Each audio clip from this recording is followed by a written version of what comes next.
Well, hello there. We're here with Danny the Champion of the World by Roald, which you should know by now. But yes, illustrations by Quentin Blake, and we are on chapter 10. That's what I thought. The Great Shooting Party. So let me just tuck that so it doesn't fly away. Okay. And it's on page 84 if you're following along. Chapter 10 again, The Great Shooting Party. So let's get right into it. Just whipping out all these YouTube channel videos today. I'm kind of tempted to do, I just did one though. I'll wait for the pole barn. There's not really a good place to record for a stretching video, and it's kind of shaky. I don't really know what I do it on. I kind of want to do a yoga one, but we'll see. So let's get to this book. As soon as the doctor had driven away from the filling station, I went into the office and got out the sign that said, "Sorry, closed."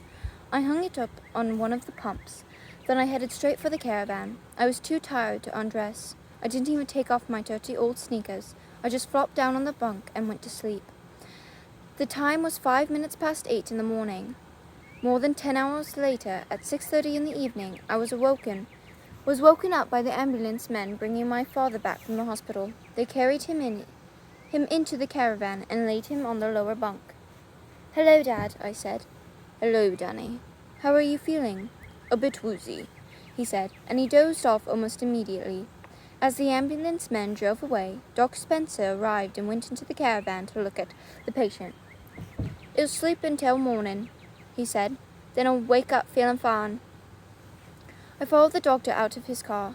"I'm awfully glad he's home," I said. The doctor opened the car door, but he didn't get in. He looked at me very sternly and said, "When did you last have something to eat, Danny?" "Something to eat," I said. "Oh, well, I had, Suddenly I realized how long it had been. I hadn't eaten anything since I had had supper with my father the night before. That was nearly 24 hours ago. Doc Spencer reached into the car and came out with something huge and round wrapped into waxed paper. "My wife asked me to give you this," he said. "I think you'll like it. She's a fine cook." I'm sorry, guys. His accent has changed so many times. It's Irish, and it was strong British, and now it's Southern.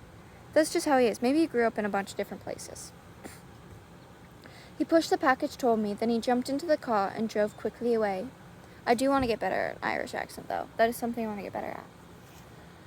I stood there clasping the big round thing tightly in my hands. I watched the doctor's car as it went down the road and disappeared around the curve.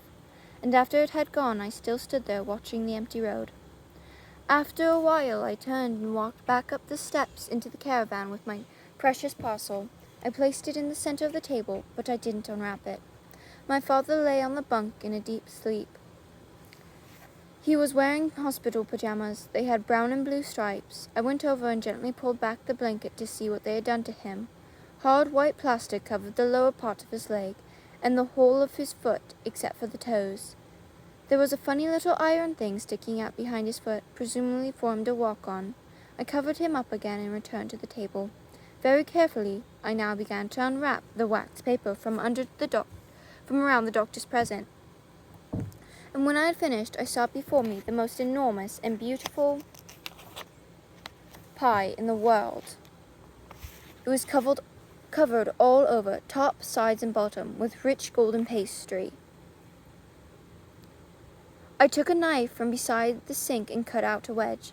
I started to eat it in my fingers. Standing up, it was a cold meat pie. The meat was pink and tender, with no fat or gristle in it, and there were hard-boiled eggs buried inside like treasures in several different places.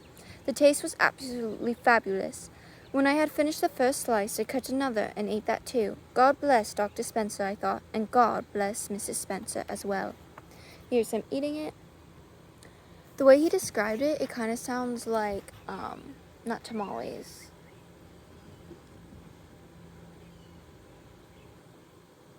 Oh my gosh, brain fart. Okay, I don't remember what I was going to say. The next morning, a Monday, my father was up at 6 o'clock. I feel great, he said. He started hobbling around the caravan to test his leg. It hardly hurts at all, he cried. I can walk you to school. No, I said, no. I've never missed one yet, Danny. It's 2 miles each way, I said. Don't do it, Dad, please. So that day I went to school alone, but he insisted on coming with me the next day. I couldn't stop him. He had put a woolen sock over his plaster foot to keep his toes warm, and there was a hole in the underneath sock so that metal thing could poke through. He walked a bit stiff-legged, but he moved as fast as ever, and the metal thing went clink on the road each time he put it down. And so, life at the filling station returned to normal, or anywhere nearly to normal. I say nearly because things were definitely not quite the same as they had been before. The difference lay in my father. A change had come over him. It wasn't a big change, but it was enough to make me certain that something was worrying him quite a lot. He would brood a great deal, and there would be silences between us, especially at supper time. Now and again I would see him standing alone and very still out in front of the filling station, gazing up the road in the direction of Hazel's Wood. Many times I wanted to ask him what the trouble was, and had I done so, I'm sure he would have told me at once. In any event, I knew that sooner or later I would hear all about it. I hadn't long to wait. After 10 days after his return from the hospital, I'm surprised at saying that because most British people just say from hospital. The two of us were sitting out on the platform of the caravan, watching the sun go down behind the big trees on the top of the hill across the valley. We had had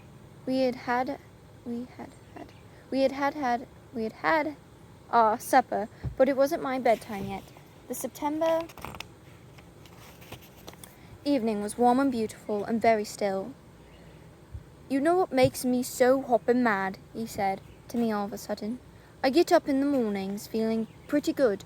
Then around 9 o'clock every single day of the week, that huge silver Rolls Royce comes swishing past the filling station, and I see the great big bloated face of Mr. Victor Hazel behind the wheel.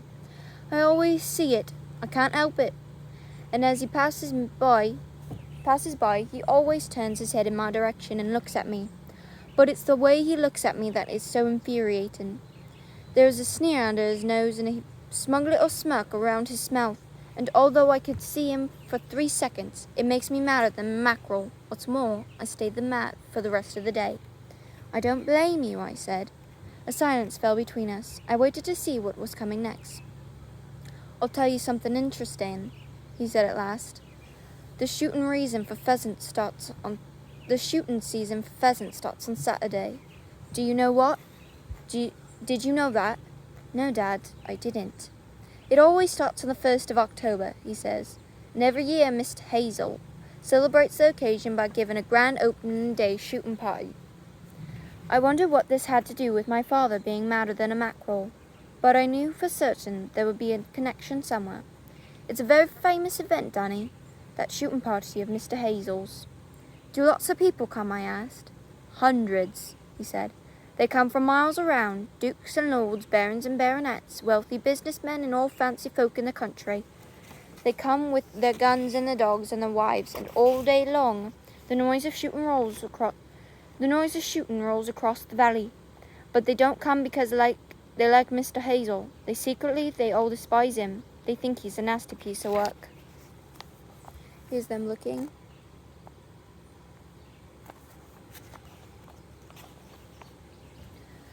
Then why do they come, Dad? Because it's the best pheasant shooting in the south of England. That's why they come. But to Mr. Hazel, it's the greatest day in the year, and he is willing to pay almost anything to make it a success. He spends a fortune on those pheasants. Each summer he buys hundreds of young birds from the pheasant farm and puts them in the wood where the keepers feed them and guard them and fatten them up, ready for the great day to arrive. Do you know, Danny, the cost of rearing and keeping one single pheasant up to the time when it's ready to be shot is equal to the price of 100 loaves of bread? It's not true. I swear it, my father said. But to Mr. Hazel, it's worth every penny of it. And you know why? It makes him feel important. For one day in the year, he becomes a big cheese in a little world, and even the Duke of So-and-so slaps him on the back and tries to remember his first name when he says goodbye. My father reached out a hand and scratched the hard plaster just below his left knee. It itches, he says. The skin itches underneath the plaster, so I scratch the plaster and pretend I'm scratching the skin. Does that help? No, he says. It doesn't help, Danny. It doesn't help, but listen, Danny. Here's the shooting party. Yes, Dad? I want to tell you something. He started scratching away again at the plaster on his leg. I waited for him to go on. I want to tell you what I would dearly love to do right now. Here it comes, I thought. Here comes something big and crazy. I could tell something big and crazy was coming simply from watching his face. It's a deadly secret, Danny. He paused and looked carefully all around him. And although there was probably not a living person within 200 miles of us at that moment, he now leaned close to me and lowered his voice to a soft whisper. I would like, he whispered, to find a way of poaching so many pheasants from Mr. Hazel's wood that there wouldn't be any left for that big opening. Shoot on October the 1st. Dad, I cried. No! Shh, he said. Listen, if only I could find a way of knocking off a couple 100 birds all in one go, then Mr. Hazel's party would be the biggest washout in history. 200, I said. That's almost impossible. No, that's impossible. Just imagine, Danny, he went on. What a triumph, what a glorious victory that would be. All the dukes and lords and the famous men would arrive in the big cars, and Mr. Hazel would strut about like a peacock, welcoming them and saying things like, plenty of birds out there for you this year, Lord Thistlewhat, and oh, my dear Lord, dear Sir Godfrey, this great season for pheasants, a very great season indeed. Then out they would all go with their guns under their arms, and they would take up their positions surrounding the famous wood, and inside the wood a whole army of hired beaters would start shouting and yelling and bashing away at the undergrowth to drive the pheasants out of the wood toward the waiting guns. And lo and behold, there won't be a single pheasant to be found anywhere, and Mr. Hazel's face would be redder than a boiled beetroot. Now, wouldn't that be the most amazing and beautiful thing, and if we could pull it off, Danny? My father had gotten himself so worked up that he had rose to his feet and hobbled down the caravan steps and started pacing back and forth in front of me. Wouldn't it, though? He shouted. Wouldn't it be beautiful? Yes, I said. But how? He cried. How could it be done? There's no way, Dad. It's hard enough getting just 2 birds up in those woods, let alone 200. I know, my father said. It's the keepers that make it so difficult. That's him greeting people, Mr. Hazel. How many are there, I asked. Keepers? 3, and they're always around. Do they start right through the night? Do they stay right through the night? No, not through the night, my father said. They go,